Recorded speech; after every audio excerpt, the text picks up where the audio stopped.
एक बरसाने की आपको सच्ची घटना सुनाऊं, शायद आपको विदित भी होगा, आप जानते भी होंगे। एक बार एक सेठ जी थे, बरसाने में एक सेठ जी रहा करते थे।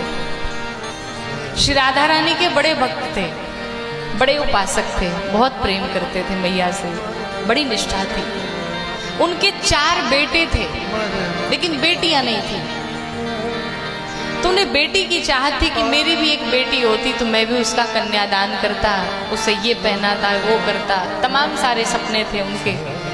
पर नहीं था भाग्य में, उनको कोई बेटी नहीं हुई। बेटों का विवाह कर दिया, बहुएं घर में आ गई, लेकिन वो जो कसक थी, वो जो ललक थी बेटी को पाने की, वो नहीं गई। बैठे बैठे एक दिन रो रहे थे, मेरी कोई बेटी नहीं हुई। तो एक दिन संत भगवान आए। संत भगवान ने पूछा क्यों रो रहे हो? उन्होंने कहा महाराज क्या बताएं, मेरी एक बेटी नहीं हुई। मुझे बड़ा सपना था, बड़ा शौक था कि मेरी एक कन्या होती तो उसका मैं खूब बढ़िया से विवाह करता, खूब उसको देता लेता, बड़े सपने थे हमारे। संत भगवान ने कहा ये अच्छी बात है कि आपके पास बेटी नहीं है। कहा क्यों? अरे तुम्हारे पास बेटी नहीं है तो तुम श्री राधा रानी को अपनी बेटी क्यों नहीं मान लेते? कहते हैं संसार में जिस रिश्ते की कमी हो, जिस संबंध की कमी हो, उसको भगवान से जोड़ दो। आपके पास अगर बेटा नहीं है तो ठाकुर जी को ही अपना बेटा मान लो। आपके पास अगर भाई नहीं है तो ठाकुर जी को ही अपना भाई मान लो। संत भगवान ने कहा तुम श्री राधा रानी को अपनी बिटिया मान लो, इससे अच्छा क्या होगा, प्रेम और प्रगाढ़ हो जाएगा।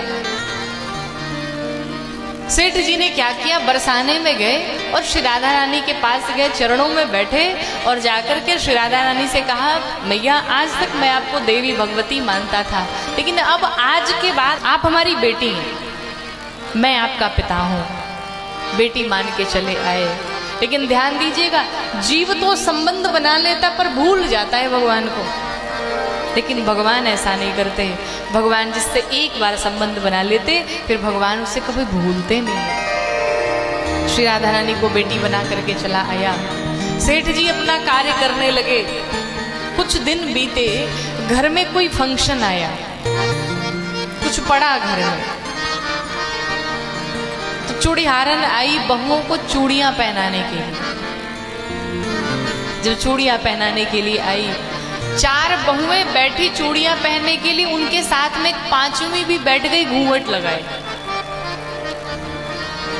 चूड़ीहारन ने चारों को चूड़ियां तो पहनाई, लेकिन जब 5वीं को चूड़ी पहनाने गई वो तो श्री राधा रानी थी।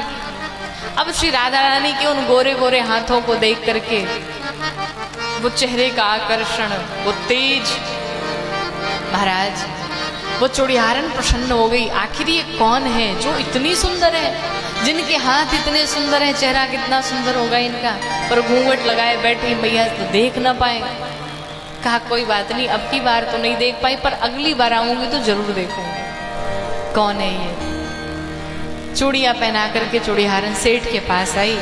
सेठ से आकर के कहा महाराज हमने आपकी 5 बहुओं को चूड़ियां पहनाई और 5 के हमें पैसे दो। तो कुछ कुछ बड़े कंजूस होते हैं महाराज, सेठ भी बड़ा कंजूस। अब एक एक पैसे दे, लेकिन एकदम गिन गिन करके दे। सेठ ने कहा हमारी तो 4 ही बहू हैं, तुमने 5वीं को कहां से चूड़ियां पहनाई? चूड़ीहारन ने कहा महाराज हम सत्य कहते हैं, झूठ नहीं बोल रहे, हमने 5 को चूड़ियां पहनाई। अच्छा, सेठ को विश्वास नहीं हुआ। कहा तुझे अभी पैसे नहीं दूंगा, बाद में दूंगा। ठीक है। चूड़ीहारन चली आई। सेठ जब घर पे आया संध्या के समय, उसने अपनी बहुओं को बुलाया। बहुओं को बुला करके पूछा ये बताओ तुम कितनों ने चूड़ियां पहनी? कहा हम तो 4 ने चूड़ियां पहनी। नहीं एक 5वीं भी थी। कहा नहीं कोई 5वीं नहीं थी। नहीं तुम्हारी कोई पड़ोसन आई होगी, तुम्हारी कोई बहन आई होगी, 5 ने चूड़ियां पहनी, क्योंकि वो चूड़ीहारन तो 5 के ही नाम ले रही थी। बहुओं ने कहा पिताजी हम तो यहीं बैठे हुए थे और हम साथ में 4 ने चूड़ियां पहनी, कोई 5वीं नहीं थी। सेठ को लगा कि चूड़ीहारन झूठ बोल रही थी पैसे के लिए। सेठ रात्रि में भोजन इत्यादि प्रसाद पाकर के सो गया। और रात्रि में जैसे ही सोया, आधी नींद लगी थी, तब तक उसे स्वप्न दिखा। और स्वप्न में श्री राधा रानी रोती बिलखती हुई आई, जोर जोर से रोए जा रही है। सेठ ने पूछा कौन है आप, क्यों रो रही हैं? कहा मैं आपकी बेटी राधा, भूल गए आप? सेठ ने कहा नहीं नहीं, मैं भूला नहीं हूं, आप तो हमारी बिटिया हैं, हम आपके पिता हैं, भूल कैसे सकते हैं? पर हुआ क्या, आप क्यों रो रही हैं?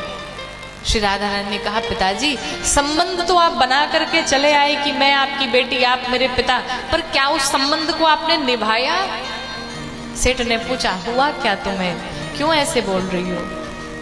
राधा रानी ने कहा पिताजी, एक बात का बड़ा कष्ट है कि आपके पास 4 बहुओं को चूड़ियां पहनाने के लिए पैसे थे, पर 5वीं बेटी के लिए पैसे नहीं थे। आप भूल गए, सिर्फ 4 बहुएं ही याद है कि घर में फंक्शन पड़ा है तो 4 बहुएं चूड़ियां पहन ले, 5वीं नहीं याद है। इतना कह करके श्री राधा रानी वापस चली गई। सेठ की नींद खुल गई, उठ गया रात के 12 बजे और उठ करके बैठ गया। उसी रात्रि में गया, घर से जितनी जीवन भर की संपत्ति कमाई थी, जितने सोने चांदी हीरे मोती घर में रखे हुए थे, जितना धन रखा हुआ था, सब इकट्ठा करके और एक पोटली में बटोर लिया। क्या होगा इस धन का? जो परम धन था अब तो वो प्राप्त हो गया। इस धन का मैं क्या करूंगा? सारा धन इकट्ठा किया और लेकर के रात के 12 बजे चूड़ियारन के पास पहुंचा, दरवाजा खटखटाने लगा। चूड़ियारन ने देखा, अरे सेठ तुम रात के 12 बजे, तुम ठीक तो हो?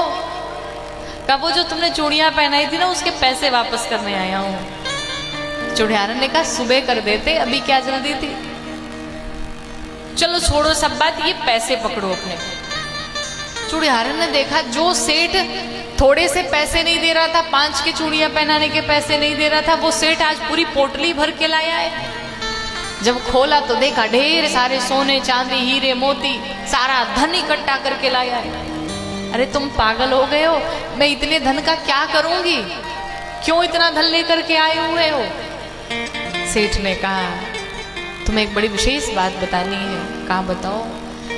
का जीवन का जो परम धन था वो तो मैं प्राप्त हो चुका है, अब इस धन की मुझे कोई आवश्यकता ही नहीं है। मतलब का जो तुमने 5वीं को चूड़ी पहनाई ना, वो 5वीं कोई और नहीं थी बल्कि हमारी बेटी श्री राधा रानी थी, और अब वो राधा रूपी धन मिल गया है, तो इस धन की मुझे कोई आवश्यकता नहीं।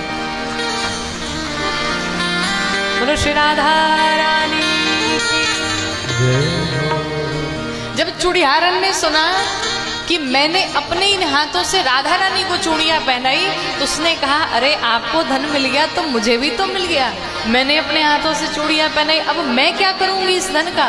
वो चूड़ियारन भी सारे धन को फेंक करके, वो दोनों जितने चूड़ियारन थी और वो सेठ था, दोनों धन फेंक करके चले गए बरसाने में, श्री राधा रानी के चरणों में बैठ करके लगे गाने। इस प्रकार से मैया ने कृपा की। तो सब भाव से होता है। संबंधों की अगर कमी हो जीवन में, जिस संबंध की कमी हो उस संबंध को भगवान श्री ठाकुर जी से जोड़ दीजिए।